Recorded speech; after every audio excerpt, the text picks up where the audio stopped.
Lumayo oh. Ayan oh, ayan, babalik oh. Ikot.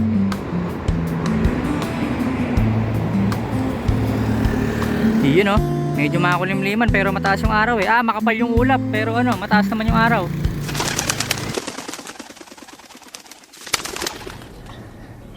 Yo, what's up mga dre? Ngayong araw maglilinis tayo ng ating mga kulungan, especially ng mga breeder cage. Kasi yung mga breeder, kapag umipot yan, talagang busalsal, no mga dre? So, hindi, yung mga droppings nila talagang tubig or malabsa, malapot kasi nga nagpapagatas sila. So, lahat ng mga animals na nagpapagatas, talaga namang ganun sila umipot, no mga dre, mapabaka man yan, manok. So halimbawa yung itlog nyo ano, ba't pinapakilaman yung itlog nyo no? So halimbawa yung kalapati nyo, medyo sabog na yung ano niya, ekla niya, baka malapit na mangitlog yun. So yun, so from malapit na mangitlog hanggang sa nagsusubo sila, ganun yung ipot nila, malakas, no mga dre. So dilinisin natin sila at meron din nakapagtanong kung gaano nga ba kalinis dapat yung mga kulungan ng mga kalapate, no mga dre.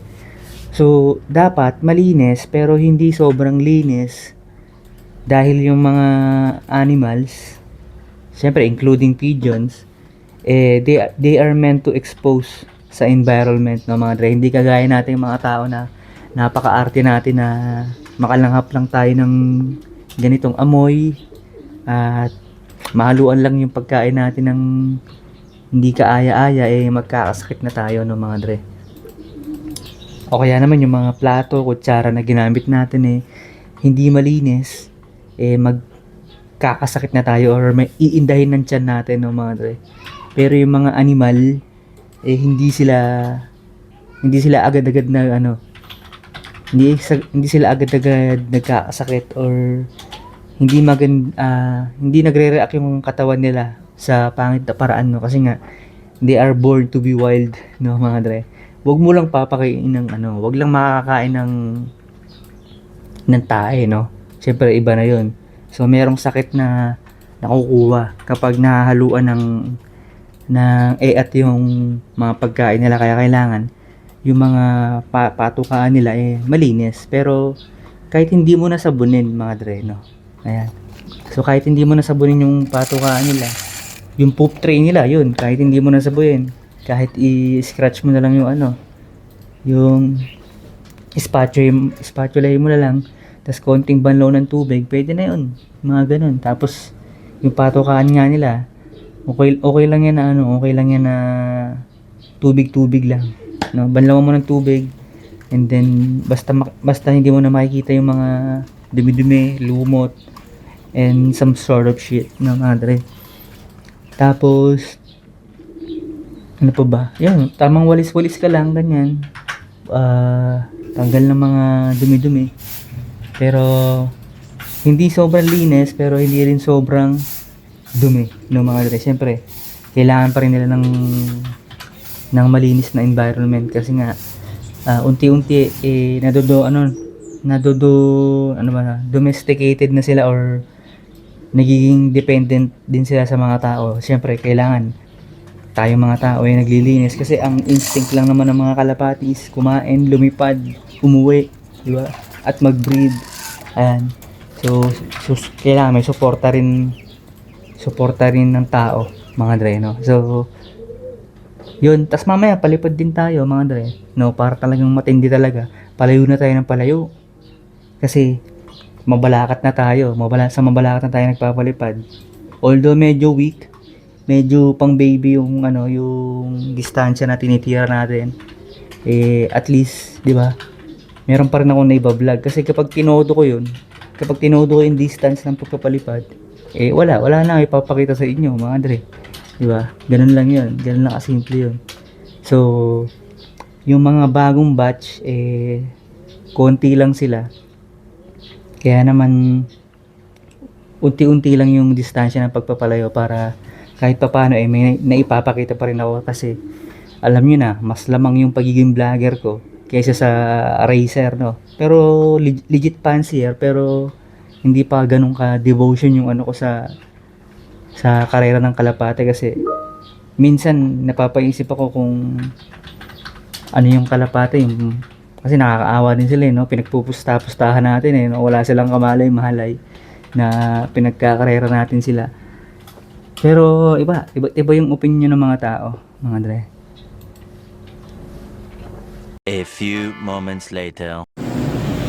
Yo, what's up mga Dre? Magpapalipad na naman tayo ng kalapate, mga tropa. At nandito tayo sa ayun o, SCTEX nga yata to, expressway. Ayan, open area to mga Dre. Wala masyadong mga kable-kable. Ayan o. Ito naman mga ano to, mga solar lights. Ayan. Papalipad tayo dito, papahingahin lang natin sila. And then papalipad rin natin sila dito, o kaya naman doon, papunta doon. Ito, papunta doon na lang pala. Ayan, para diretso sa bahay. Medyo malayo na to. Nagdagdag ako ng 7 kilometers mga Dre sa pagpapalipad natin na to. Tinignan ko na to sa Google Map, Google Earth. Ayan, tinignan ko at okay naman yung kalsada dito. Wala masyadong mga kable-kable mga Dre. Tapos sakto meron dito lop oh. Ayun oh. May mga nag-aalaga din ng kalapati pala dito. Ayun oh. Sakto mga tropa. Ayun oh. Pag hindi sila nakauwi, diyan na lang sila tumira mga Dre. Papaampo na lang natin to pag di nakauwi. Pero saktong 7 kilometers or around 7 kilometers yung dinagdag ko dito sa mga mahihinang nilalang na to. Tara, paliparin na natin, pwede na yan. Okay, maya konti pa.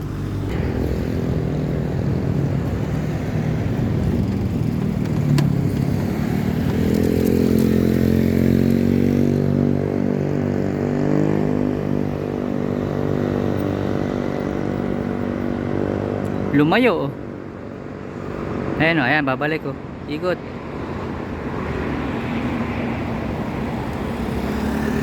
Yun oh. Medyo makulimliman pero mataas yung araw makapal yung ulap pero mataas naman yung araw. Nasaan na sila? Hindi natin makita. Ayun. Susundan natin yan, bibidyohan natin yan mga tol. Nasaan na? Nawala, natakpan ng halaman. Nawala na, nakakasilaw. Ayos, baka umuwi na.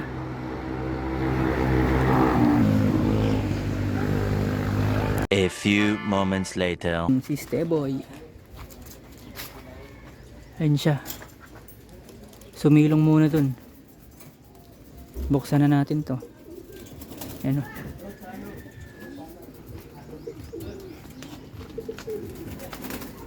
Tingnan natin. Ayun siya.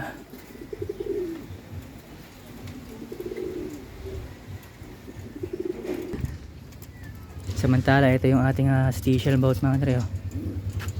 Oops, nakapagpabuo rin sila sa wakas.